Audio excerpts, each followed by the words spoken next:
Enchanté, c'est Herman, bienvenue sur la chaîne YouTube herman.fr. Aujourd'hui, je vous propose la suite du reportage sur le changement de l'autoradio d'origine de la S-Type par un autoradio Android 9 pouces avec la présentation de tout le câblage nécessaire à son intégration et à la récupération des commandes au volant. Parce que forcément, l'intérêt quand on change d'autoradio, c'est de ne pas perdre en qualité et de ne rien perdre en option dans la voiture. Sinon, bon, bah, il n'y a plus trop d'intérêt et c'est un petit peu dommage. Donc là, du coup, je vais vous montrer tout le câblage. Vous allez voir ça pas à pas, les différents éléments. Il y aura tous les liens en description pour pouvoir acheter ce qu'il faut. Et vous pourrez bien reproduire exactement la même chose chez vous. J'espère que la vidéo vous plaira. N'hésitez pas à liker, à partager si ça vous plaît. Et surtout à laisser un petit commentaire si jamais vous avez des questions, ou si vous n'en avez pas d'ailleurs, si vous voulez vous exprimer, exprimez-vous, il n'y a pas de souci. Mais si vous avez des questions, n'hésitez pas à les poser en commentaire, j'y répondrai avec plaisir. Et surtout, n'hésitez pas à faire pause de temps en temps pendant la vidéo, parce qu'elle est assez rapide, que c'est très condensé. Voilà, j'ai fait quelque chose d'assez court, pour pas que ce soit trop chiant, parce que voilà, il n'y a rien d'extraordinaire non plus. Donc n'hésitez pas à faire pause pour voir les différents éléments et pour pouvoir suivre correctement et comprendre correctement. Donc sans plus attendre, eh bien, on se retrouve à l'intérieur de la maison où je vais vous montrer tout ce qu'il faut pour pouvoir câbler correctement son autoradio. Bon visionnage. Et donc ici, voilà la prise norme chinoise donc qui se branche à l'arrière de l'autoradio. Et ici, de l'autre côté, on a toutes les prises qui ne ressemblent à rien à des prises audio de Jaguar S-Type, puisque c'est un autoradio qui va sur une Toyota Corolla. Donc nous, ça va absolument pas nous aider. Clairement, il a fallu que je rachète une prise différente, avec ce même connecteur quand même, qui va directement sur l'autoradio, mais avec derrière un câblage totalement différent, et en fait c'est un câblage qui va de la norme chinoise à la norme ISO, qui donne ceci. Alors, ne vous occupez pas de toute cette partie, on en parlera après. Ce qu'il faut, c'est donc récupérer cette prise, donc qui est identique, et repartir sur une norme ISO. Donc, parfait. Comme ça, ce sera plus clair. Donc ici, on a une norme ISO, avec d'un côté tout ce qui est branchement d'alimentation et communication, et ici, c'est tout ce qui est branchement audio. Donc en fait, c'est les sorties des 4 haut-parleurs. Violet, gris, blanc, vert, qui se retrouvent du coup ici, et que j'ai dû faire correspondre avec cela, parce que quand j'ai reçu la prise, en fait elle n'était absolument pas du tout câblée comme ça, c'était complètement différent, et donc si j'avais branché comme c'était câblé d'origine, tout aurait grillé.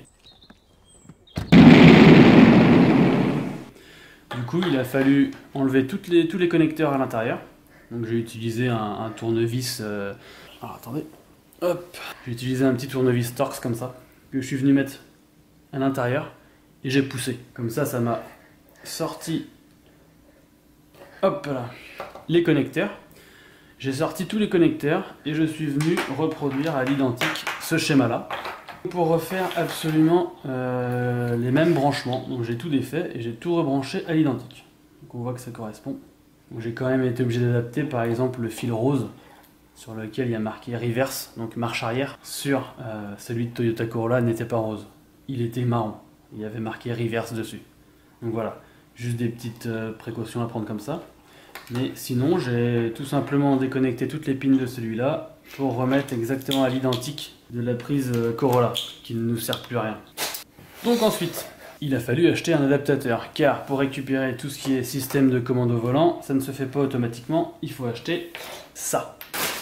Donc ça m'a été livré dans des petits sachets comme ça, sur le site connex2.com.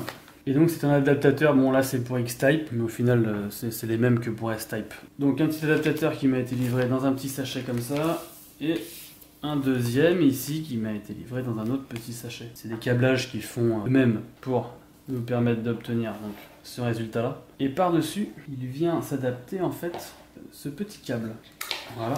Donc en fait quand c'est livré c'est débranché, et dans cette petite pochette on se retrouve avec ce petit câble là, avec la prise jack qui pour la Jaguar ne sert à rien, mais du coup en fait c'est une prise qui peut s'adapter sur plusieurs véhicules. Et donc avec on a le petit schéma qui va bien. C'est pas sur plusieurs véhicules, pardon, c'est sur différents types d'autoradio. Ça, c'est un câble qui s'adapte sur un véhicule. En fait, celui-là, c'est le câble qui s'adapte sur un autoradio. Du coup, ici, suivant la marque de l'autoradio, on a un branchement spécifique. Et donc, j'ai rien modifié puisqu'il est arrivé branché correctement. Par contre, si on a un autre type d'autoradio, il faut venir faire des connexions entre différentes pins pour venir chanter en fait certains contacts pour s'adapter au véhicule. C'est mieux dans le bon sens, voilà. Et donc moi, le câble est arrivé comme ça. Ça, c'est le câble d'origine. Et en fait, je n'ai pas besoin d'y toucher puisque c'est exactement ce qu'il me faut pour un autoradio chinois. Donc voilà. On a donc un câble norme chinoise ISO, un câble norme ISO norme Jaguar, avec un dispositif intégré grâce à ce petit boîtier pour récupérer les commandes au volant. Donc tout ça, je l'ai câblé ensemble. J'ai fait une petite boucle pour éviter que ça traîne partout, parce qu'en fait, il y a beaucoup de câbles, hein, donc cette quantité de câbles, elle sert à rien. Mais du coup, ça fait plus propre. Et ensuite, on a 3 branchements qui sont séparés. C'est le branchement K1, le branchement K2, le GND, donc la mise à la masse. Et donc ces 3 branchements, eh ben, on les retrouve sur la prise de l'autoradio. Ils étaient nommés KGND, qu'on remet avec GND. Là ici j'avais K1, que j'ai remis avec K1. Et par contre j'ai K2, c'était pas noté sur le fil.